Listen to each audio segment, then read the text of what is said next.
I know we do. I guess this is it. What's going on, everybody? Welcome back to Bev Boys, your one-stop shop for all your energy drink reviews and performance talks. I'm Christian. I'm Brian. And we are the Bev Boys. And today, we got another banger for you, as usual. Brian's got a sick drink. I got a little something I picked up yesterday. I know I've reviewed this type of drink, but not this flavor, I don't think, on the podcast. So we'll get into that shortly. We're going to go over, Brian was just at the Altus Speed Summit, I think that was the correct name, with Team Builder. So he's got some good stuff to share from that, as well as some other things that we're going to get into today. So why don't we start off with what's in the name? Bev Boys. What do we got for the Bev Boys? For the Bevs, I have a screaming cold can. This could be on like an Instagram picture for somebody because it's got like the little the sweat, the can sweat. But Blueberry Mist 3D, very sick can. Love the look. It's got like a what the ladies would call an ombre, going from darker to light as we go up the can. Obviously the original 3D logo. Very simple can. Let me wipe some of that can sweat off here. 10 calories. We're looking at 2 carbohydrates, 0 sugar, 200 milligrams of caffeine. Very simple ingredients. We're looking at carbonated water, some citric acid, malic acid, sodium citrate, natural flavors, obviously, sweetened with sucralose, caffeine anhydrous, potassium sorbate as a preservative, sodium benzoate as a preservative, some B6, some B12, as well as some niacin and some pantothenic acid. So really, really, really simple. Everything about this is just going to scream simple, right? And I'll allude to this later. But black top of the can looks sick. Simple looking can. Simple flavors. Nothing is going to be something super extreme like Blueberry Mist. It's going to be their blueberry flavor. Best part about this entire drink.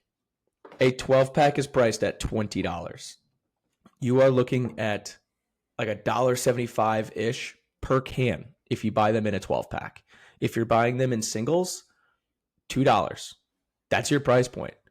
There is not an energy drink on the market right now, probably with this quality, even if it is just simplistic ingredients, a straight up just energy drink, no nootropics, nothing like that, priced at $2, right? A Celsius, which is 12 ounces in the skinny can that we all hate.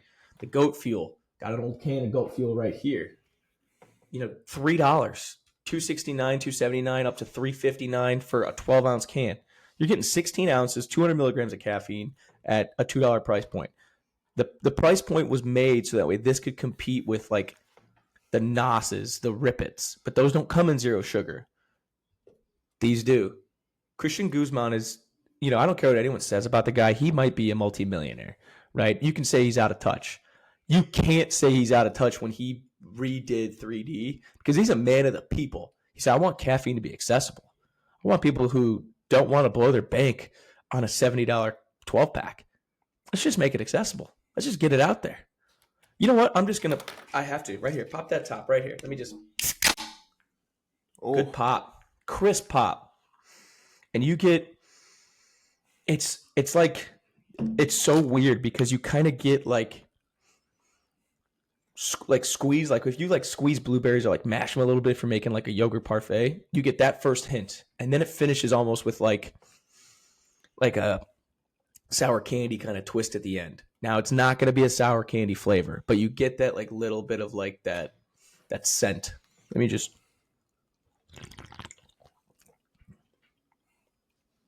I mean, it's light, it's crisp. If I were to describe this, I want you to think of a lightly carbonated, it's very lightly carbonated blueberry Sprite. Okay. That sounds pretty good. It's fantastic. I'm a big fan of these. That first sip you took into the microphone was when you get a new computer and it comes with iMovie or whatever and it has the preloaded sound effects. That was textbook man drinking beverage or something like that. That's what I thought of. I don't know why. That was crisp. Speaking of crisp, I also got a screaming cold can of something. This is straight out the freezer. Um, Only for about 20 minutes, obviously. Can't just Oh, okay. put it in. But in the fridge to the freezer to my hands, we got a sparkling ice energy, and this is the maximum mango flavor. I don't think I've had this flavor before, but I don't think I reviewed it on the pod. I know I did another flavor, but yeah, maximum mango. They kind of redid their can. They used to have like that gradient thing going on, kind of like the 3D, and now it's more of like, I don't know. It's very what it sharp and is. angular. Yeah, it's more sharp and angular. Their logo is still the same, but It it's reminds a me of the 12-ounce Zevia. can. Yeah, it does. It does. But we got a 12-ounce can, 10 calories, 3 grams of carbohydrates, no sugars, apparently. Don't know where that's coming from. Probably just some sugar alcohols. We got 160 milligrams of caffeine per can, so pretty solid. Got some L-theanine as well. Not really say, I don't think it really says how much theanine. Prop blend, not great, but zero sugar. Got some B vitamins in there. This thing has a sticker on it that's like blocking the label. That's why I'm having trouble reading it. I'm gonna try to peel. You know how peeling a wet label goes. Not very good. Okay, antioxidants. This just says vitamin E. So pretty simple formula too. This was about. This was a little over $2. So slightly worse deal than the 3D, but we got it. Maximum mango flavor. I'm going to go ahead and pop this top here. Not Pretty bad. crisp pop. Little two-parter.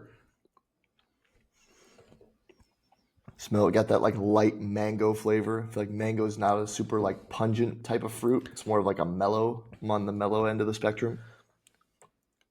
I'm interested how this pans out because you either do mango really well or you do it like shit. I feel like there's no really in between. The swirling is crazy. Yeah. A dentist agency hates to see this guy coming.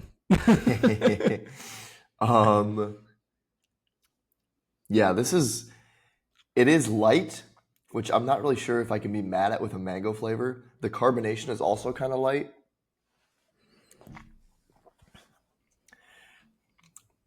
It's not my favorite. I would like a little bit more strength to the flavor, but it is pretty smooth. Like you're not gonna have to worry about not being able to get the whole can down. It's pretty light on the carbonation and light on the flavor. Not bad overall. I think my favorite flavor I've had of this is like the berry burst. There's a fruit punch flavor too, but the berry burst that hits. This is probably second though. I'm a big fan of like berry. Obviously, blue raz. Everyone does a blue raz, which is one thing that I really like about 3D is that they instead of going blue raz, they went let's go blueberry. Like no one does blueberry. It's a little bit sweeter, a little bit less tart. And normally I'm more tart, like I guess leaning that way. But this is so refreshing. But a good like triple berry on like an energy drink is so good. But I just cannot get behind a fruit punch. I don't know what it is. Yeah, it's tough to. It's so just weird. lose It's me. such like, yeah, it's such a classic flavor from like a just like Hawaiian punch or like C4, like the two original flavors. But Blue when it raz and goes fruit in, punch. right? But like when it goes in an energy drink, it's just not the same for some reason. I feel like it just misses, and it Yeah, ends up just tasting like androgynous sweet. yeah, and I think the carbonation plays into that too. Like there's something Yeah, about like when I drink like Hawaiian punch, like the original, like the OG, the red, that hits. But when it's in like a carbonated form, it's just not the same. And it's interesting because like when what was it, Rise that did like the Kool-Aid collab for their Rise did energy a Kool drinks? Aid, and they did the tropical punch, and then Right, C4 did the Hawaiian punch, which ended up being right. pretty good too. Yeah, yeah, and like I like the Kool-Aid and like the tropical punch a little bit more, but for some reason the fruit punch specifically is just it's just a miss for some reason. I don't know. Hmm. It's a I mystery. w- I would love to see now that like C4 came out with the Hawaiian punch flavor. I can't. It's like their Hawaiian tropical punch, the blue and then like the green. They come out with those because C-Force really killed it with a lot of their flavor collabs too, like the Jolly Rancher Jolly one. Rancher, Fuego. Unreal. Yeah, that green apple one was crazy. I know. I remember like that first sip I ever took of it. I was like, "This is insane." I'm still trying to get my hands on the iced tea lemonade ghost. It's not in a couple stores yet, and I'm clawing and scratching trying to get my local hookups to try and like see if we can get it in. But I was actually the first. I'll say this: I was the first customer pickup, and I sent my girlfriend over there to see if she could pick it up for me. She gave him the phone number, and they're like, "Are you here for Brian?" And they're like, we see him like a local celebrity, maybe not like because of this, but because of my consumption. Energy drink mule. Brian has mules out to get his caffeine. I did the one thing. This is a little bonus content here, but have you? I mean, have you seen this? Have you heard about this? Wow, what a great audience! But have you heard about the David bar?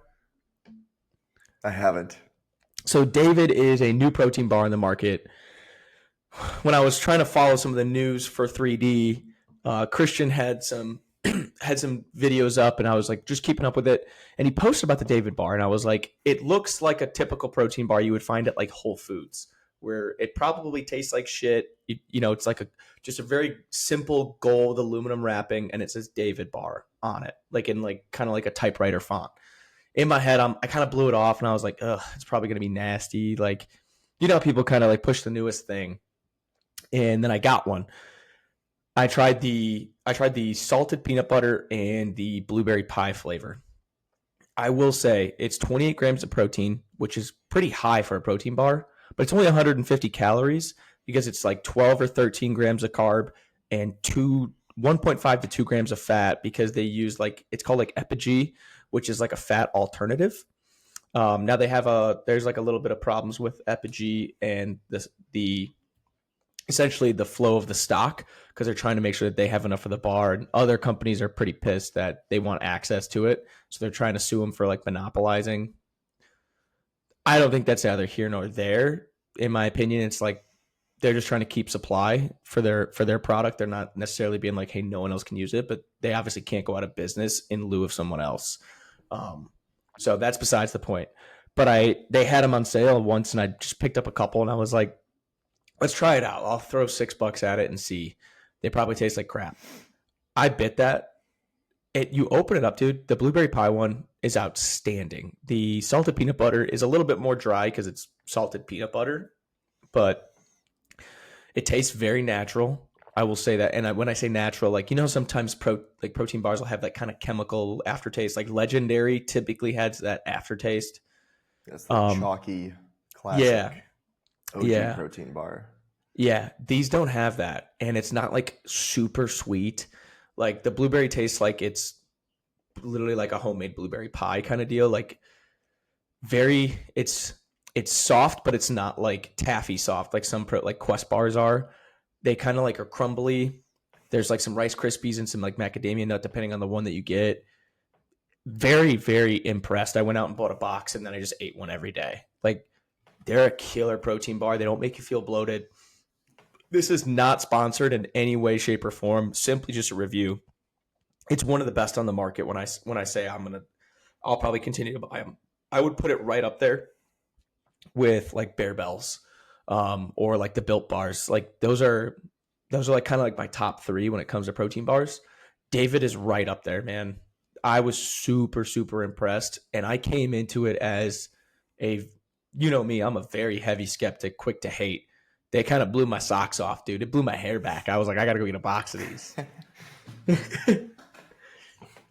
Yeah, I'm going to have to try to pick one of those up when I got a wedding here in a couple weeks, and I'm going to be back in the States for about 2 days in total. And I'm got to load up. I'm probably going to gas like 4 energy drinks and whatever. So I'm already like planning on what I'm going to try to get. I feel like I got to get a Gorilla Mind, and I got to get a Ghost. That's like, you got to get a Ghost. You got to get a Gorilla Mind. Honestly, I would say you got to get your hands on a 3D at this point for an extra $2. Fuck it, why not? Right? Yeah, try it out. Yeah, 100%. No, that's good stuff. Yeah. Let's get into our Right. topics.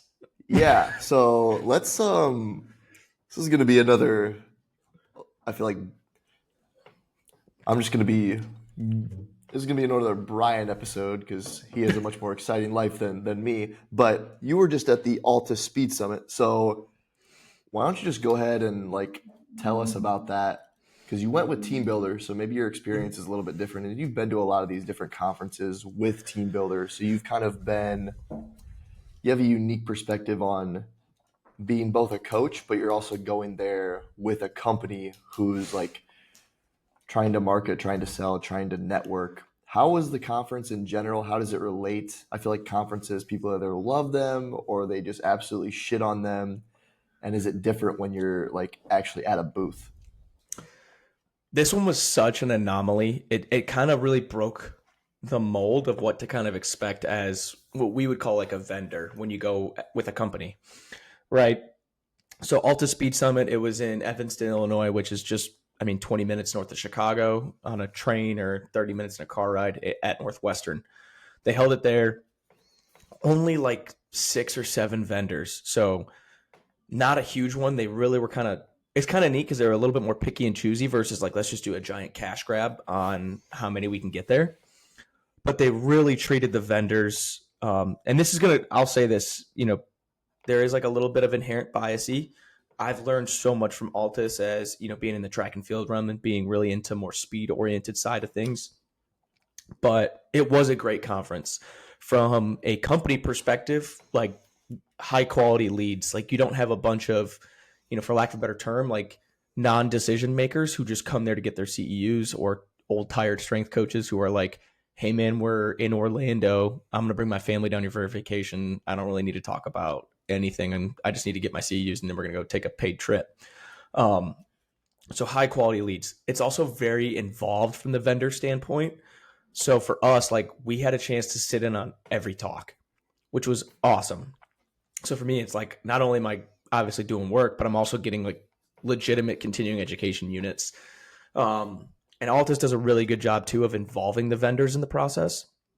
So we had like breakout sessions where we got paired with a speaker, kind of break out, and you have like a 90-minute session where you just kind of talk to the coaches who are in attendance. And it's, they give you a prompt on what you can talk about, or just turn it into open forum where it gives you an opportunity and a platform that, like, if you want to talk about the company and let them ask questions, you can do so, or simply just talk about coaching. But it really offers like the opportunity to like build a bond with the attendees, which you can, if you want to later sell to them or whatever. But that was really cool. So each vendor essentially turned into like a mini speaker in breakout sessions. So that was, I mean, for me, Feed the Ego was super sick. Um, but the speakers themselves were great. You had a laundry list of like ideal people that you want to learn from, like Greenberg from the Bills, Danny Foley from Rurock, working with Altus, Dan Path, obviously a legend who's going to go up there and give a talk. Stu McMillan gave 2, one on more theoretical, philosophical kind of like training ideas, and one more directed on specifically like pragmatic training. Like I said, laundry list. Daniel Guzman, who was in the MLS for years. Ramsey Nijem, Kansas basketball. They're going up there and they're talking, man, and it's legitimate stuff. Carlin Isles, fastest rugby player in the world. So got to see him do like a live demo on a 1080 and some stuff with output. But I will say, like, you kind of get the red carpet as like a vendor. Like Altus is, Stu, Dan, and Sean and Peter from Altus, Kevin from Altus, like they're bringing you out and taking you out to dinner, treating us. We had a nice, like, went to a French restaurant, treated us like kings. And every moment in time, like if there was like a dead period, Sean is coming over here and he's like, anything we can do to make this better. Like halfway through the day one, they moved like all the coffee, all the snacks towards the vendors to bring people out, shifting things around, little happy hour.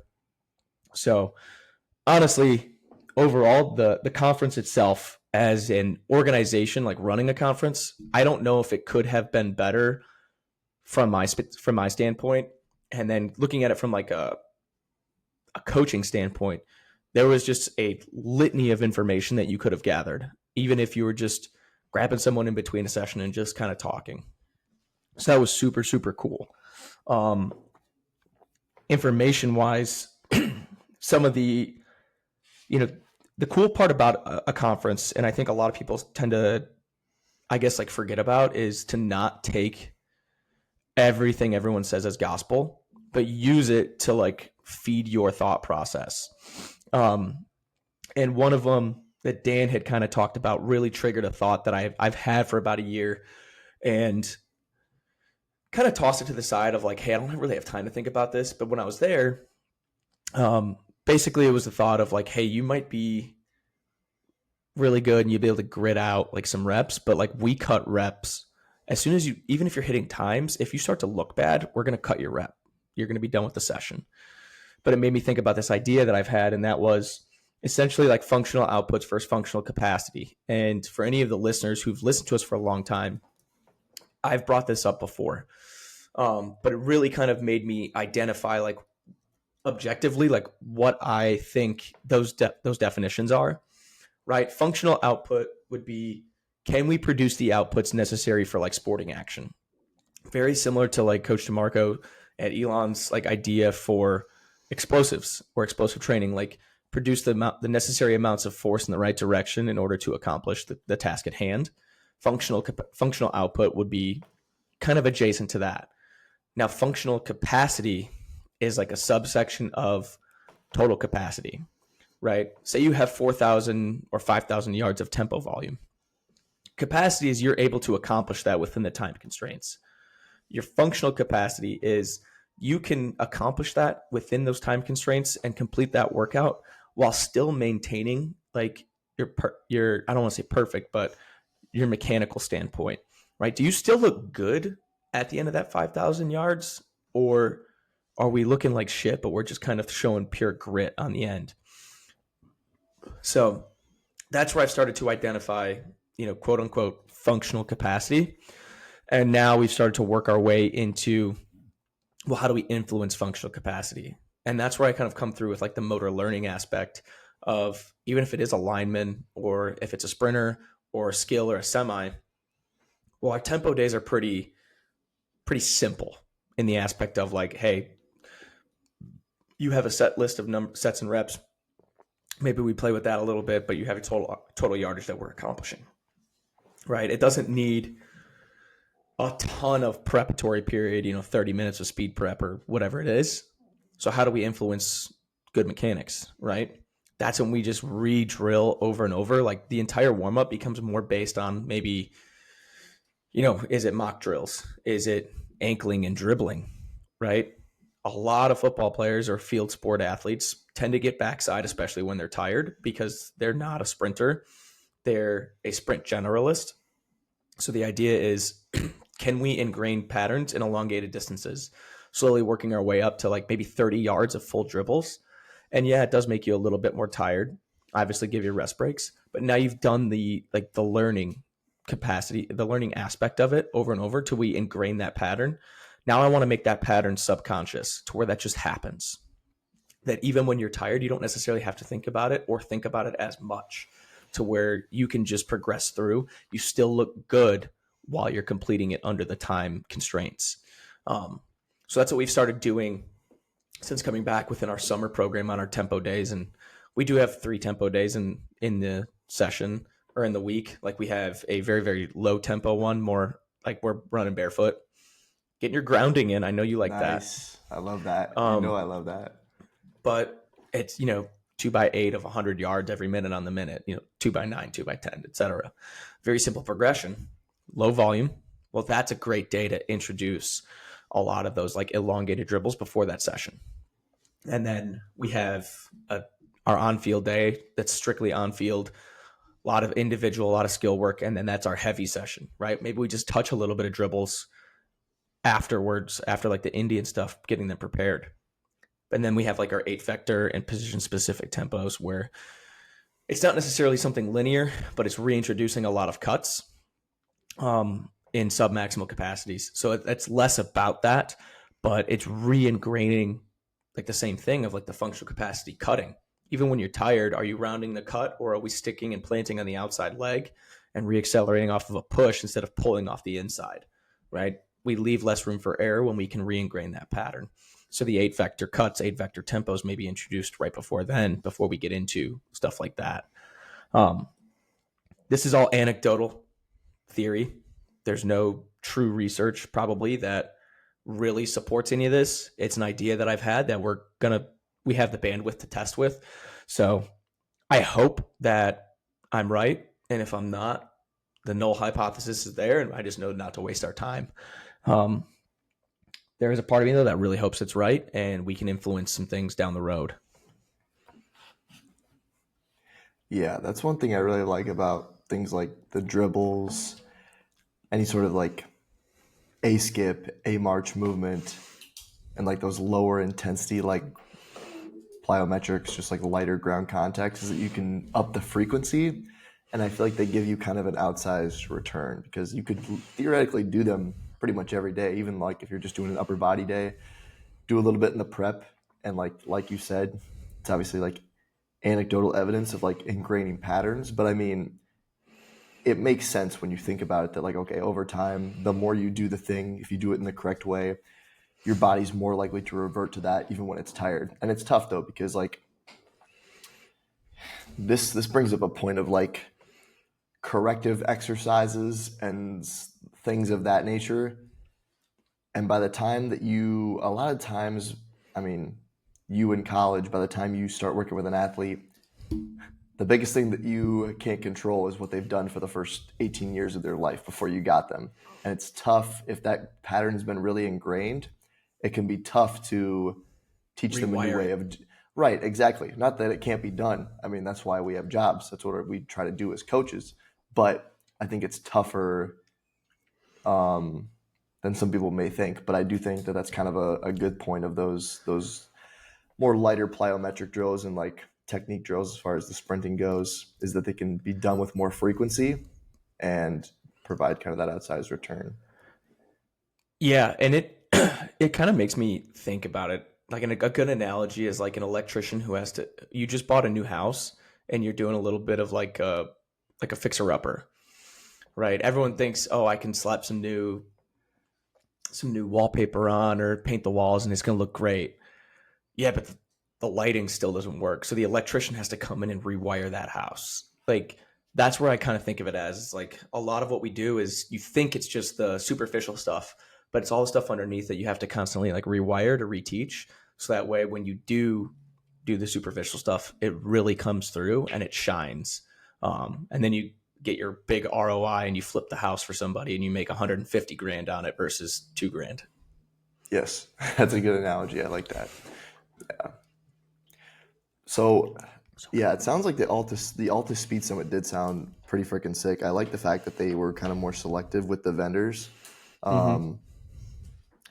What's been your experience at like other types of like conferences? Because I mean, you've been working with Team Builder for how many years now at this point?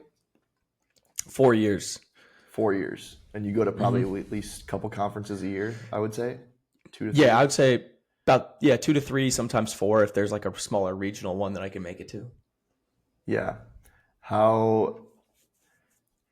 And I don't know if you went to conferences like as a coach before you worked for Team Builder, because like I can't really.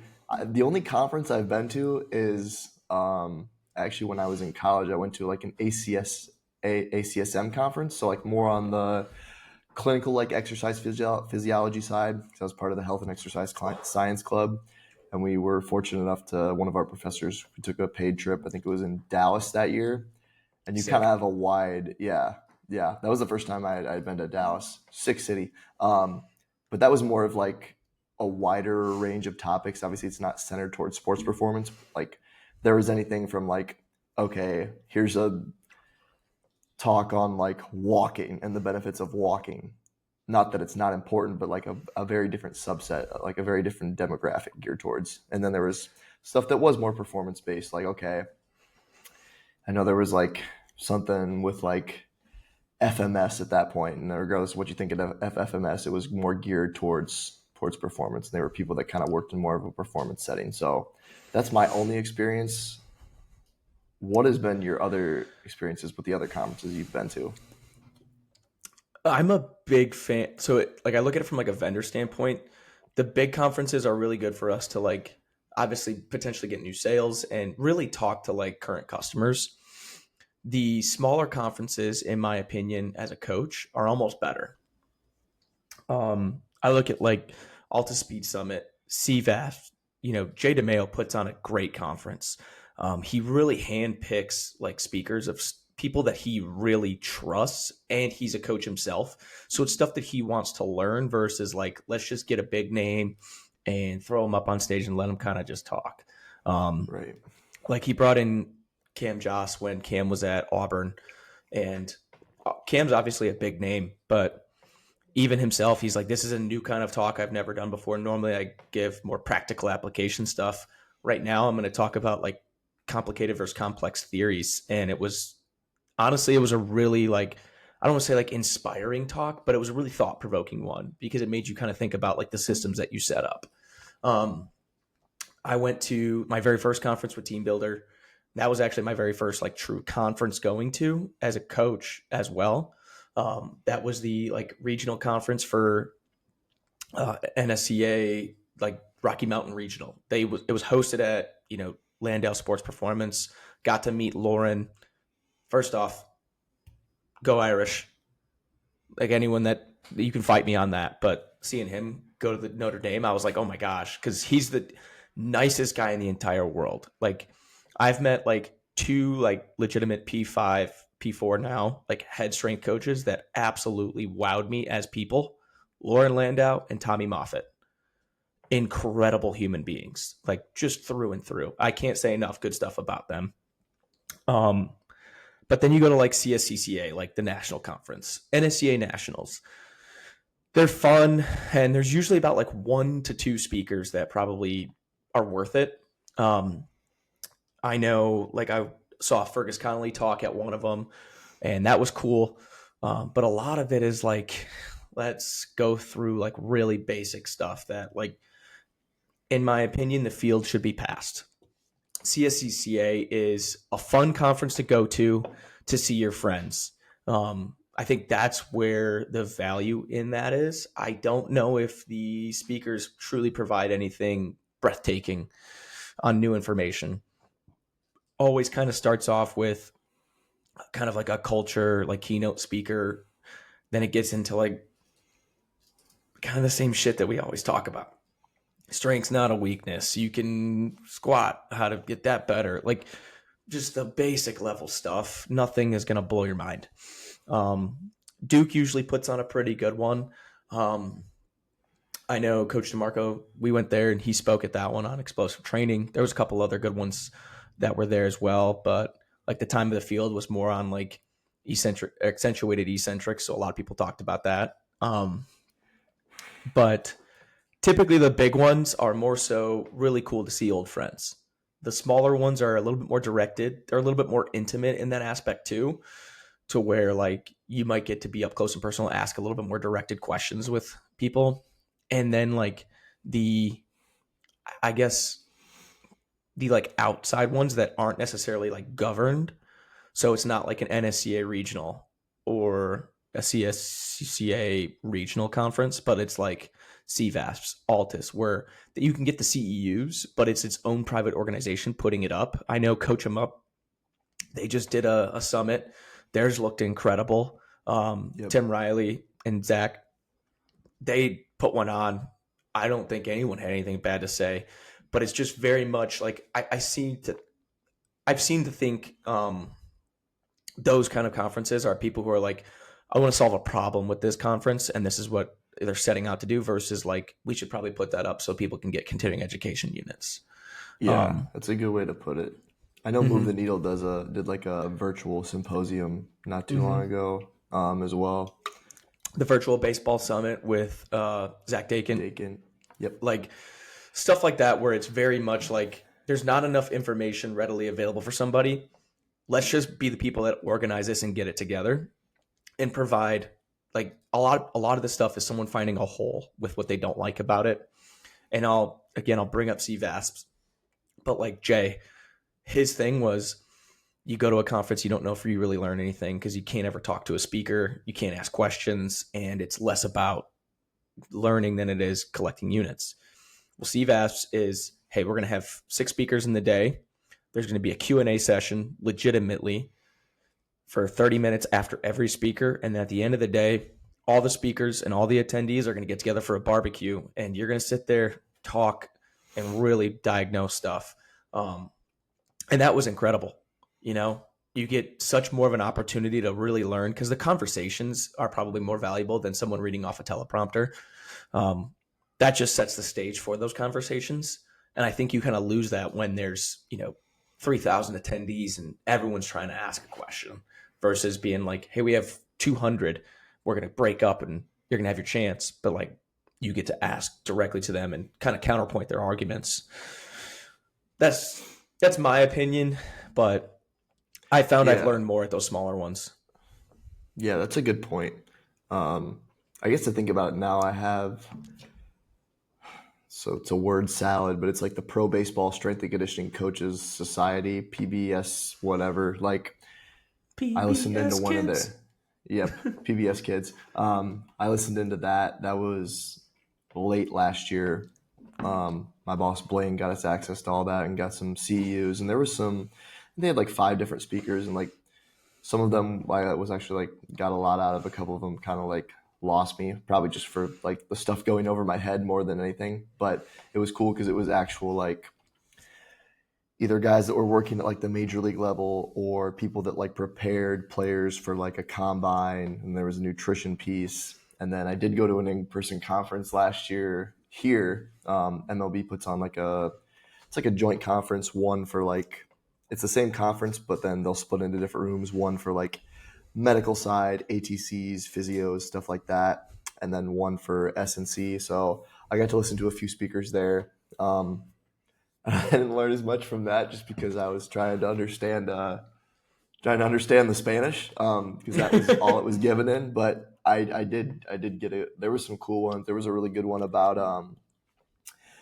the Houston Astros head strength coach came down here and gave a really good presentation on like travel and how that impacts the MLB season and how like some teams have it worse than others. So even if it wasn't like super practical to me right now, that was something that was like, okay, that's like a different factor that people usually don't consider, and like, oh, how that maybe even affects like wins and losses for some teams over another. So I think you made a good point. Like, it seems like, and this is a really good thing, like coaches themselves are taking into their own hands. Like, okay, like the current conferences, like there's a gap and I want to fill this gap out. I want to fill this hole with what questions I want to answer. And they're kind of just taking that into their own hands. And I think that's a really good thing, especially because like it's a lot more doable with the virtual stuff too. Like obviously it's going to take a little bit more money to put together like an in-person summit, like the Coach 'em Up one was.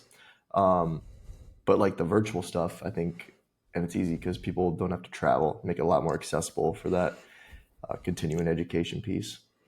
Exactly. Yeah. And just providing a legitimate platform to genuinely learn, I think, is like a big thing. Like, you think about how much you learned in high school and how much you learned in college, or how much you really learned from like a practical application standpoint and internship. Where was probably your best experience? Internship, 100% for me. And Right. I mean, partly that was because I didn't pay as much attention as I should have in class, but like I remember like I would, like, even when I was at Simpson, like I would do like everything I could to like spend the least amount of time on my homework and spend the most amount of time like in the weight room, because that was just where I felt I got the most bang for my buck personally. Yeah. And there's something to be said too in 2 different capacities. A, you're probably more passionate about the relevant information. So if the information isn't super relevant, are you probably going to pay as much attention? No, but that goes back to like your speakers. Like, are your speakers truly in the industry and being difference makers in what is probably a lagging part, or someone or people that are in it as the mass majority or whatever want to learn about, or are they just stopping in because it's someone that's there? Number 2, you probably learn more from direct conversations or in small groups than sitting in a lecture hall. 100%. Right. I think that's where a lot of that comes from, is like, even if you do it virtual, like there's the ability to pause, redirect, start to think about, make some notes. But in a lecture, like They got 60 minutes. They're probably going to fill that 60 minutes and they're going to keep talking and go through it. Right. And it's on you to like grasp, understand, and start to make notes. But then do you have the option to step up and have that conversation? Yeah. And that was like, I always felt like, fortunately, I went to a small school where like office hours were like a pretty accessible thing. Like, I feel like I got more about like just going to my professor's office in office hours and just asking him random shit, and then just hanging out in the weight room and like asking Sam and Coach Chinch random stuff than I did just like sitting in a classroom. And that's just kind of a little bit of like my personality and learning style too. But I agree 100%. Shout out Sam Schmitz, Bev Boys. Yes, sir. Guy's a legend.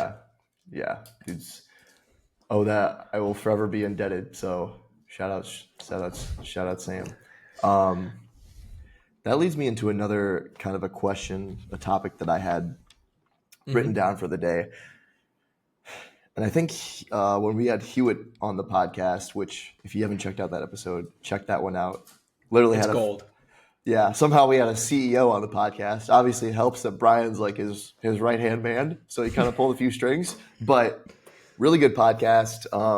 Someone who's like leading, in my opinion, the best like strength coach like software right now, and is like still like super down to earth. Like isn't like he isn't like disconnected at all from like what strength coaches are actually like going through, which I really appreciate. But he talked about like there being almost like this glass ceiling for like a strength coach, and like how once you get to like the position of like, okay, you start out as an intern or a GA, and then you go to assistant, and then you try to get to like a head and then to like a director. But like, where do you go from there? Obviously the pay increases as you go up, but there's not as much like, I feel like in the corporate space, like the upward mobility is like somewhat unlimited. And I think you can probably attest to this working for TeamBuildr. Like you're probably at a place now that you never would have thought you would have been at when you started, or maybe you hadn't even considered. And there's still a lot more room for you to grow versus like in the strength coach sense, like it's tough to just get out of the just being kind of the weights guy in the eyes of a lot of the other staff. I think especially at the college level, you're seeing a little bit more now with like the assistant AD roles like Nick has done, and a lot of like directors have done at like that Division I level.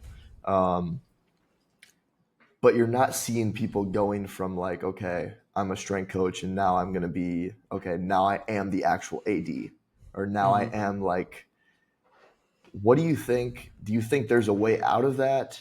And like, if there is, like, what's the iteration that coaches have to make to like break through that? And like, how did we like pigeonhole ourselves into this problem to begin with? Because I mean, we chose this profession. We kind of knew it was coming, but I don't think we have to accept that necessarily.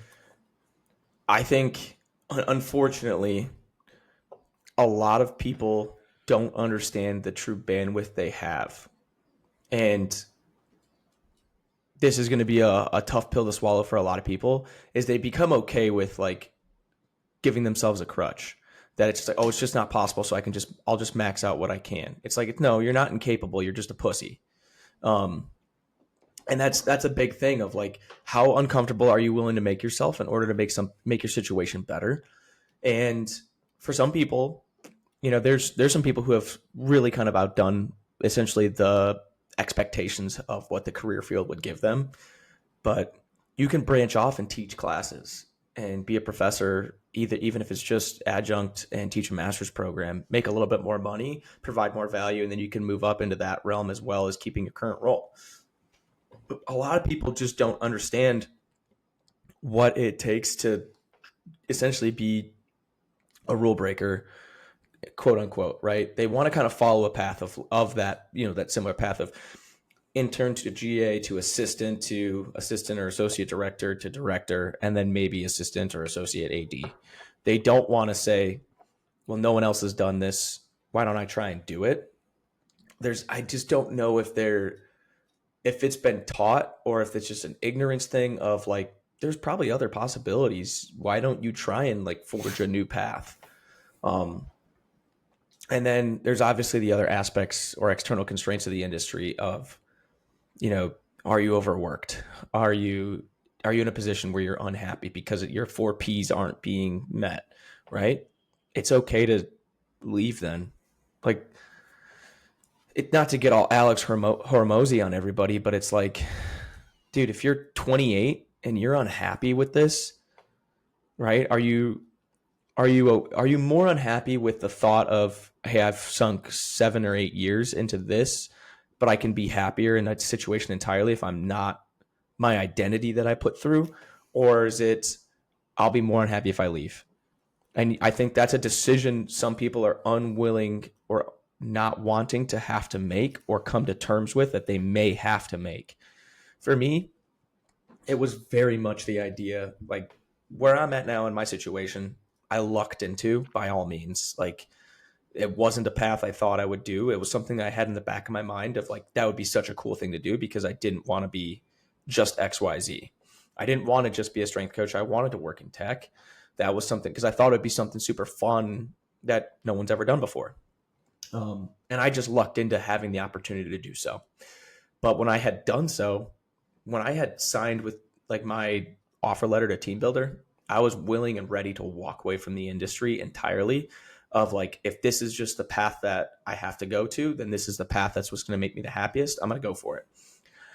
Then, down the road, good things happened. And now I'm in the situation that I'm in where I can coach and work there and just not essentially let them interfere with each other. And again, that's two great bosses. You've met one of them, where we have a plan to bring the other one on the show as well, as soon as he mans up and decides on the date that he wants to get on here. But like, it doesn't have to be just, I am a quote unquote strength coach. That's how you pigeonhole yourself, right? You have to learn to find avenues to provide external value besides what your current job is. And I think a big thing is a lot of entitlement right now. I think there's a lot of entitlement of, I deserve. And I'm sorry to say this, and this is going to be a tough pill to swallow for a lot of people. Like, what makes you think that you deserve that? What have you done, right? In all fairness, you have a 4-year degree in kinesiology, maybe a master's degree and a certification that a lot of people can just pass. What makes you different than anybody else? Why do you deserve that? You got to be okay with like essentially doing a job for 6 to 8 months that you're not going to get paid for until that. And then when you do it and you can provide that, like, this is a legitimate thing that this should be doing, that's when you bring in essentially your evidence and say, like, I now have leverage. I think this is something I should get paid for and we can continue to do because it provides X value. Provide the value now, be okay with that, and then like reap the rewards later. That has been my entire career in S&C, or even just before that when I was spending every summer putting in chrome plating lines for my parents. I didn't come in when I was doing that like, oh, I need to be paid $40 an hour and this and that. I was $18 an hour, which, don't get me wrong, at that time, I thought I was fucking rich. But it was, lowest paid guy on the team, even as the boss's son. And then he said, hey, you're just going to do all the grunt work. And I said, well, you don't have any, you only have one person that can, besides you, that can really like weld.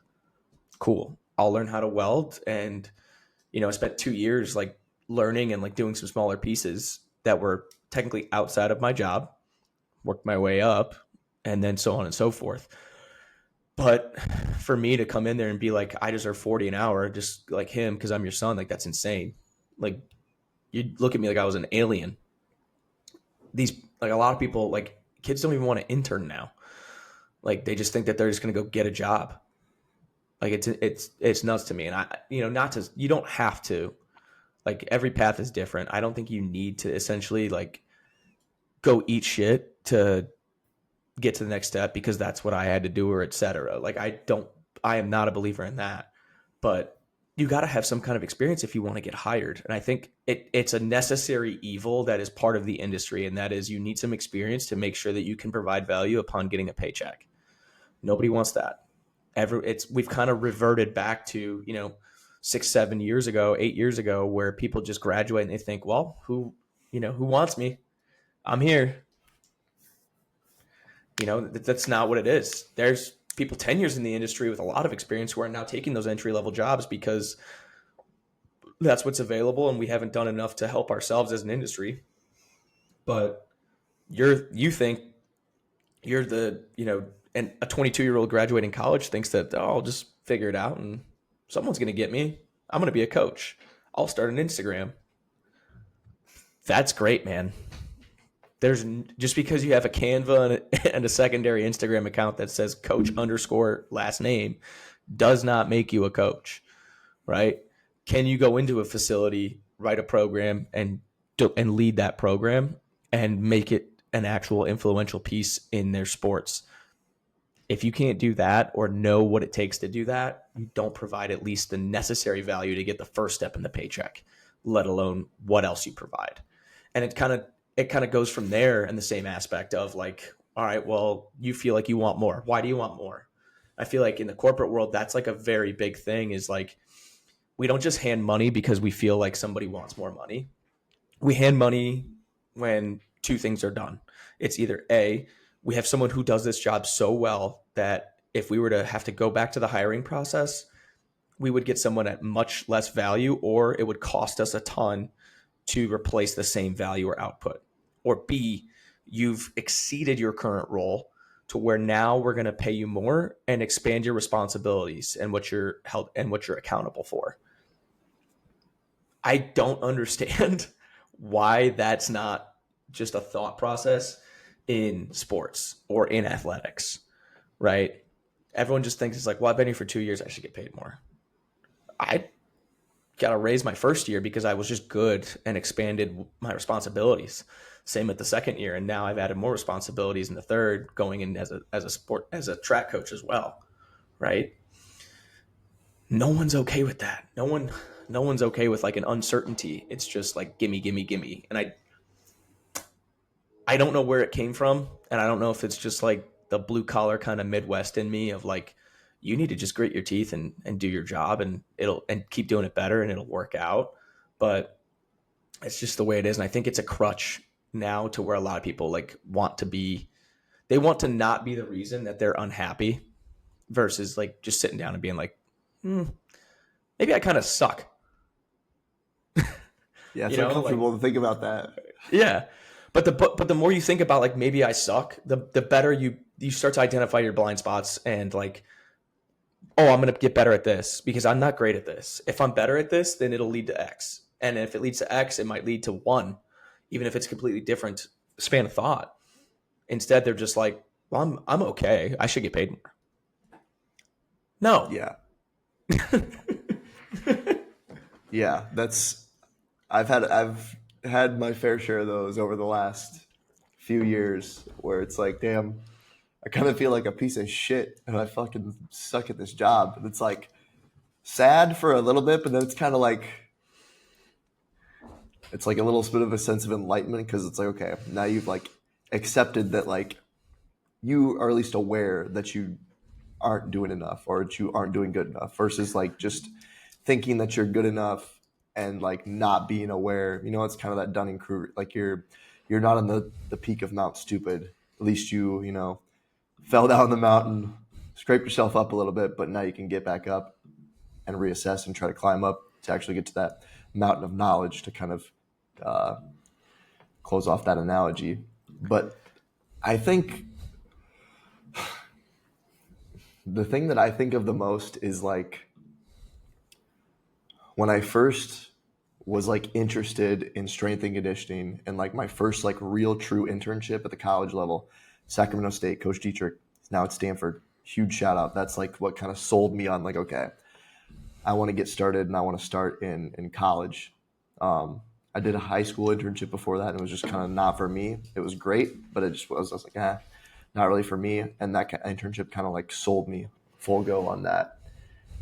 And I think we have a bit of a problem with talking about, we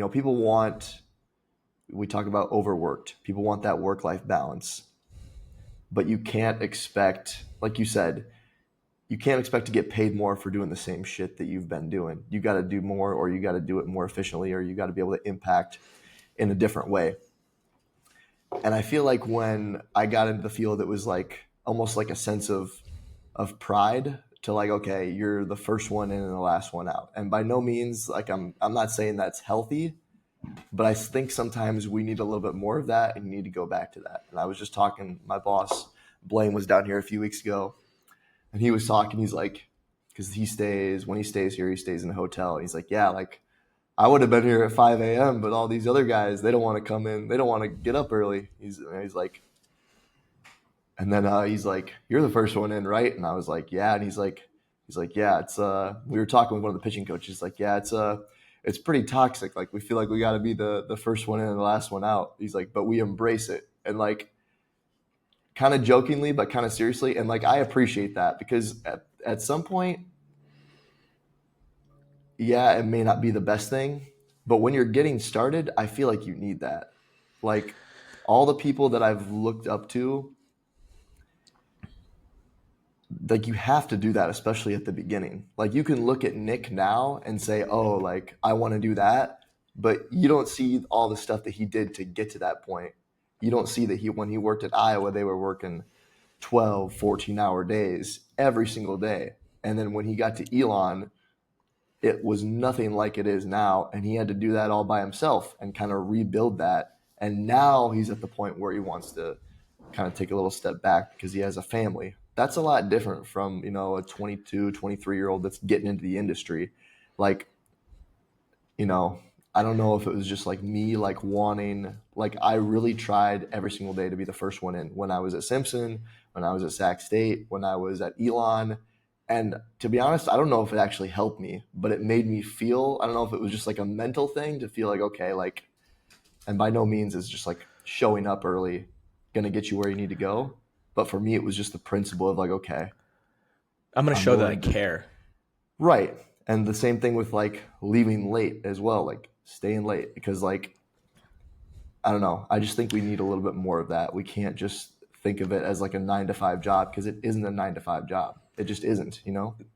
It's not. And, that you bring up a really good point too. And I'll say this piece. There was times when, my first year, now I absolutely adored my very first year at Elon. I had some of them. I mean, every year I've had some of those incredible coaches I've been surrounded with. But I had Gabe, Andrew, and Lakey. We would be leaving the facility at 8 p.m. because Andrew finished at 7. And we just took, we all wanted to lift together. So we would all lift at 7 and we'd be in there just talking about ideas, right? For that last hour. And then we would go get dinner together because, we were like, well, we want to continue this. We're all hungry. Let's just go eat, right? Same thing happened when you were there. We would all leave when we were done and go eat dinner. But it's the idea of like, even if it's not just sitting at your desk for no reason, but utilizing the people around you to really learn and become better, right? There was things that I did better than Gabe, and there was things that Gabe did far better than me. And then vice versa with Andrew. And then even Lakey, when he was just an intern, because he wasn't as jaded by the industry, he had a lot of good thoughts that, we could then take and use. But if I just said, hey, I'm going to leave at 5, I'm missing out on all that, right? Or I look at it from like the internship perspective, like when you were an intern, our internship was done at noon, 1 o'clock. And then the real learning started. But that's what it was. There was a lot more real learning after the, structured learning when we would spend time as a staff when we were there lifting and then talking through ideas. We had you, Kel, Jake, CJ, Sean, of course, Greg, when everybody would sit around and talk about it, what do you think about this? And then that one sentence right there, what do you think about this? Would spawn a 3-hour debate in a small group session of us arguing, in a healthy manner, sometimes not with Greg, but arguing with each other, I guess like essentially looking like true, like Harry Potter, like the two wizards just dueling at it. But that's the thoughts that are coming out, being able to rapid fire a response or a counter argument and being able to defend your ideologies to where you understand your ideas better and you come away from that knowing someone else is a little bit better. But there's so much of that gets missed a lot of times, and people just don't understand that there's so much more to gain in just that setting instead of just do X, show up, leave, you know? And I think I agree with you that like at the start of your career, like some of that has to be done because number one, you make yourself uncomfortable. Growth doesn't come from comfort. That's 100% certainty. That's one of the reasons why my life changes constantly is I'm always looking for the next thing to get into to continue to grow. It's like I I'm a firm believer in that every like true high performer is a little bit broken in the head and probably like they'll stay away from certain things because they know they have an addictive personality. And what they kind of pour their heart into is their addiction of growth, right? A high performer is going to continue to want to grow into something, right? That's why you strive. That's why you literally left the United States to go be a high performer in the Dominican Republic because you're a high performer. That's why Gabe, is went over to take over his own department because he's a high performer. Andrew stepped up a level. Matt went up to the Red Sox. We have all these people that were great around us. Hunter Bell, he's like, I'm going to go be Arkansas baseball. Pretty good team. In the College World Series right now. They're not too shabby, right? But like Jordan Newsma left Elon where he was, for lack of a better term, absolutely destroying it and said, I need to grow, right? Went to Cal, said, this isn't good enough. I need to continue. What's the next thing? And obviously there's burnout and like, obviously, Scott Frost, great idea. When you climb the ladder of success, no one tells you where to stop. But like, it's hard to break that in somebody who's very just centered on like, it's less about like the outside perspective of what I can do, but more so of like, there's so much more that I can do for myself of wanting to grow and get better if I continue to push myself. A lot of people just don't want to do that because it's very uncomfortable. It's not fun. Sometimes it's stressful. It's lack of sleep. It's this, it's that, or the other. They don't want that. They want to be able to go take 12 vacations a year to the Bahamas on a cruise and this or that. Unfortunately speaking, this industry is probably not for you. You got to be a little bit sick in the head to want this as bad as some people do. Yeah, I agree 100%. Like Gabe, he definitely works way more now and makes similar money. But that's something that he's always wanted to do. He's wanted to lead a football team and he's wanted to lead a department. And I guarantee you he's, obviously ecstatic. Exactly. Like he loved Elon, but like he's doing like that was like his dream, like his number one goal was to lead a department and to lead a football team. And that's what he's doing right now. And like Andrew, same thing. Like obviously like he had some hesitancy leaving Elon, but like he knew like deep in his mind, like he wanted to work at the highest level of college baseball. And I think, yeah, it's just at the other thing to me is like, what else are you going to do with your time? Like, what else maybe I'm just like have no hobbies, but like, and like all my hobbies are monetized. Exactly. And like, especially like for me, it's like now, like I get like an actual off season. I'm like, well, that's what the off season's for. Like, yeah. And then I get to the off season. I'm like, all right, what can I do to get better? But like, I don't have to worry about like, I'm gonna get a nice break. So don't complain that you have to work a lot now. And like for me personally, it's also like, I know in the future, like I want to own like my own like brick and mortar business. Like that's always been my dream. I want to have my own facility.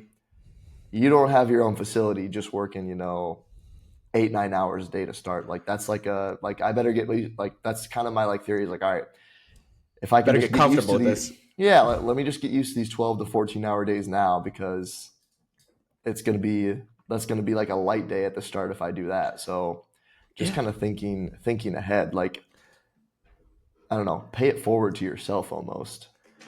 There's something to be said too about like, and not to get super into like the Goggins, Jocko, Nick Bear, all that, but there's something to be said of finding like happiness and fulfillment in the absolute shit, Mm-hmm. and it's like, yeah, this might suck, but I'll tell you right now from experience, some of the suckiest times that, even at Elon that we had where it was these long days, you had to figure out a bunch of stuff. You had to write, 6 to 8 programs, this and that. Some of those days were some of the best days because that's the day I pulled my laptop out, went in, or at the time, Andrew and I shared an office, and I just kind of turn over and we start talking about it. And then 8 hours go by. I've got 8 programs done. And all I've done is talk to one of my best friends the entire day about something I'm extremely passionate about. And then we went and hit a lift together and laughed. Right. Those are core memories that, like, as you get more comfortable, the further you go, you're going to miss out on. And there's going to be a certain time at a point where even when everything is so great and it's very cushy, that you kind of look back and you're like, I kind of miss that, you know? And then for all you know, that may be too late, you know, or you got to just jump back into the water and be like, let's go knee deep. 100%. Yeah. No, I think of the book Man's Search for Meaning, and that's like the core premise of that book. That incredible book. Yeah, everyone needs to read that book. And like what was it? Quote, Man's Find Search beauty for in the Meaning. struggle. Find beauty in the struggle was the like, quote, right? Yeah, and there's another one where it's like a man who has like a why can bear anyhow. And like that comes back to like people think, okay, enjoy the process, this and that, but like sometimes the process just blows dick. Like it's not fun all the time, but the end result is what you're doing it for. Like it's okay to not enjoy the process and be results driven, because at the end of the day, we're in a results driven industry. Sport performance, wins and losses at the end of the day. So yeah, it's just the idea behind it, and like like I said, being okay and embracing the suck, you know. There we go. Second shout out, Nick Bear. Embrace the suck, man. Like you said, any man with a why can kind of essentially negate the how or withstand the how. And it's like, how good do you really want to be, and how uncomfortable are you willing to make yourself to get there? And then you start to find like a lot of fulfillment or passion in the continuing education, the reading, the practical applications, the discussions. Then you start to test stuff out for yourself. You know, you're not just saying like, well, I want to see if a 3-stop chin up or a 3-stop back squat is, you know, if I feel it more. It's like you start to build a program based off that, run that cycle on yourself before you test it with your team. You start to test the ideas with other people and different conflicting ideologies. You do more research to become better. Stuff like that is truly invaluable for people who want to be a high performer, right? And they're not content with the aspect of just being good enough, right? And maybe that's, you know, smaller program kind of person in me, or growing up in a Polish, German, and Irish household in the Midwest. Like, you know, not to get too we have gotten pretty philosophical on this podcast here today, but if anyone likes this kind of stuff, like, it is fun to talk about, and it's just, you know, shared experience in the shit. But, you know, my dad had a great saying, and I've said it once or twice before, other people have heard me say it. Like, you can always, you know, to kind of lead into that point, is you can always wish for the situation to be better, but you can wish in one hand and shit in the other, and you can see what fills up first. So, like, I don't know, you may just have to see where you're at and be like, it's okay to be in a bad, quote unquote, bad situation. But what are you going to do to get yourself out of that? And how willing are you to be uncomfortable? Anyone who knows me knows I'm like sleeping 4 or 5 hours a night. That's on brand for me, but like, I don't like sleeping. It has nothing to do with like, oh, I'm so overworked. It's like, I feel like I'm missing an opportunity to do something else. And I genuinely love like wanting to learn more or figure something else out, that like my mind races. And that's not like, oh, I'm so smart, blah, blah, blah. It's just like, no, like I can't sit still. It's a blessing and a curse. Don't get me wrong. There's days I'm tired. And that's why we have a whole podcast on energy drinks. Yeah. Yeah. I feel somewhat similar. I think I'm getting a little bit more than you, but I kind of get what you mean. And like, listen, I live and work on an island where I can walk 2 minutes and go to the beach. And to be honest, bro, like some people come, like I've been able to talk to some other coaches down here and like, you know, connect with them. And dude, it is nice. Like it's nice living here.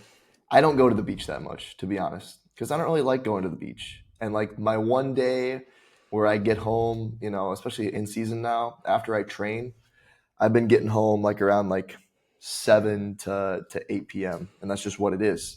It's all good. Sunday's like my day off. It's funny. It's like my day off in quotes. It's basically just my work from home type of day where I take care of all the stuff that I didn't get done during the week. Homework. Obviously, we do Bev Boys. I don't like feel a big desire to go to the beach because that's not. And I mean, I know like my mom's gonna come visit. I'm gonna go to the beach with her, but like I don't need to like. I don't feel the need to go do that because I just would rather be I'd rather be doing this or I'd rather be doing something for work. Like whenever I go, especially like by myself, it's just like okay, so I just sit here or I just like walk in the water. It's not my type of vibe. Like sitting on the beach, chilling. I don't know. Maybe I'm doing it wrong, but that's just been my experience. It's the same reason I don't like going for a run. It's like it's just that. You can't, and this may speak to like an ADHD thing, but it's like when you're running, you kind of have to just focus on running. And for a lot of people, they love that. It's like a breakaway kind of point. I don't want to break away. I'd rather sit on a bike and throw the laptop on the Concept 2 bike erg and just get to town on something or be on my phone like learning or like reading or be on a podcast, whatever it is, stuff like that, like being super productive. There's a certain aspect of like some people that's like a drug and it's really fun. And there is that little bit of high of like, well, I just did two things at once. I'm super accomplished. Right. But like even to the extent of like us doing this started because we would sit in our office and talk about energy drinks. And when it first started, that's what it was when we were just talking like idiots about conspiracy theories, like back about like episode like 10.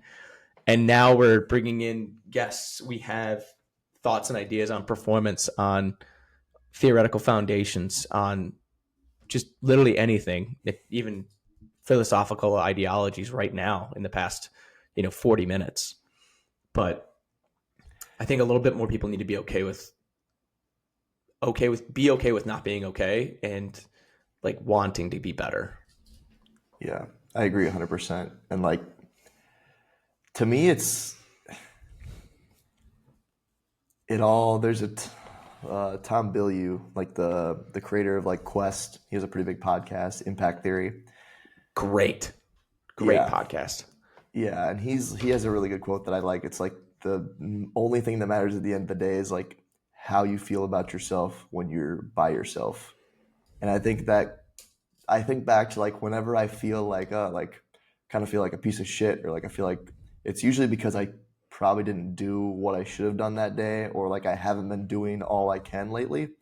And not to say that like you need to be working 100% nonstop. You can, but like that feeling of accomplishment, even if you're in, because you might have to do the same thing over and over and you might feel like you're in the same spot. But like the feeling of like knowing that you gave like actually like a good concerted effort, not just saying like I tried, but like actually trying, which I think there's a difference between that some people don't know. And I mean, I fall into that sometimes too. Like you can't beat that feeling. And like, it's like when you leave the gym after you have a huge arm pump. It doesn't matter how big you actually are, but you feel fucking huge. And like that's how you feel like mentally when you like put in a good day's work and you feel like you've done everything you can to like do your job, improve. And that's going to look different for everybody. So I'll step down off my soapbox. Are you ready to rate yeah, these babies? I think shit. People probably think we took a bunch of mushrooms before listening to this episode or doing this episode. I'm enlightened. Yeah. I don't know. We're either going to lose a bunch of listeners or gain a bunch of listeners. So it is what it is. Throw the fucking grenade. Mm-hmm. You want to go first on this? Yeah. So for the old Sparkly Nice Energy Maximum Mango, like I said, it's pretty smooth. I would like either a little bit more carbonation or a little bit more pungent mango flavor. It's tough to do mango well. This isn't the worst. I had what was it?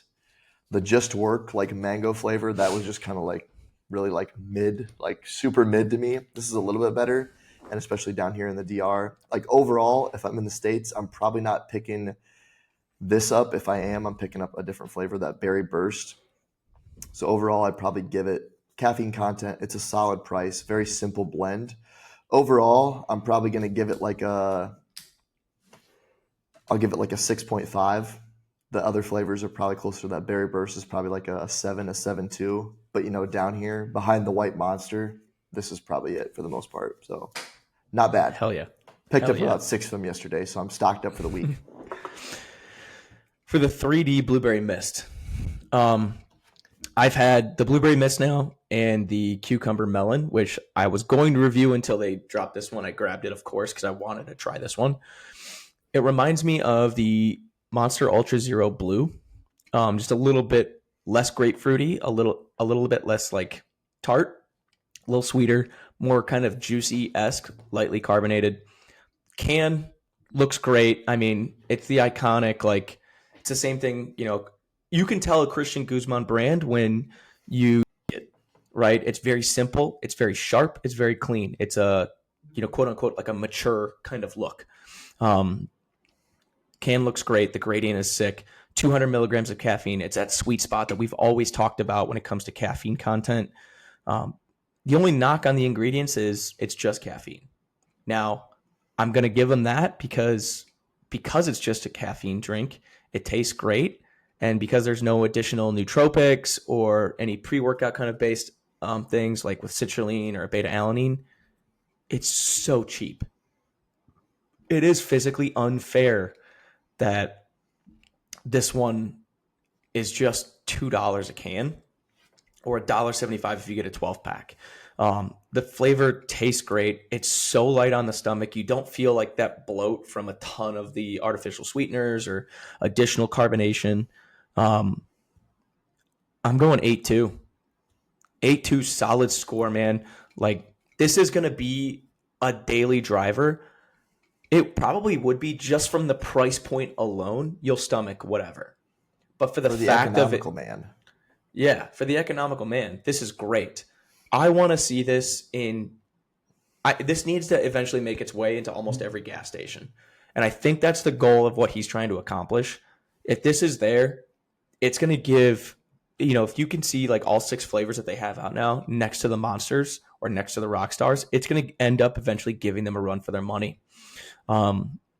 It's so simple. It tastes great. It does its job. No flash, no flare.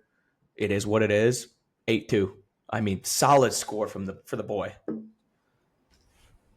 Yeah, that's great. I'm gonna have to pick up one of those when I'm back. I'll probably just be gassing energy drinks nonstop for those 2 days. Get my fix, and then just be shaking. Hey, I am gonna be going to a wedding, so I got to be be ready. Dialed to dance. in. Yeah, exactly. But that's gonna wrap up this episode, guys. As always, appreciate you so much for watching.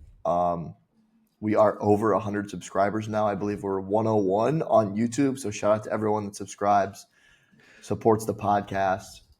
We'll probably be looking to do a giveaway of either a t-shirt or a hoodie here pretty soon. Probably putting those details on the Bev Boys Instagram as well as our own personal Instagrams to get that going. Because we do really appreciate that support. As always, tune in on YouTube, Spotify, Apple Podcasts, wherever you get your content. bevboys.tv on Instagram for clips of past, future, present episodes. Those are associated with our personal accounts, so I can be found on Instagram at French_fit40. So Bev Boys post as well as some training posts, and then Brian can be found at B Shakuski, BSZUTKOWSKI.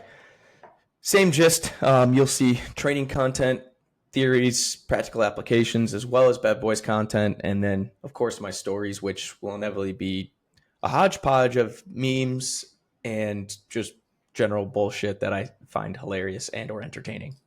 Yes, very good. Yeah, as always, thank you guys for watching. Make sure to like the video if you did enjoy it, share it with a friend, send this podcast if you enjoyed it, and we will see you next time. Peace.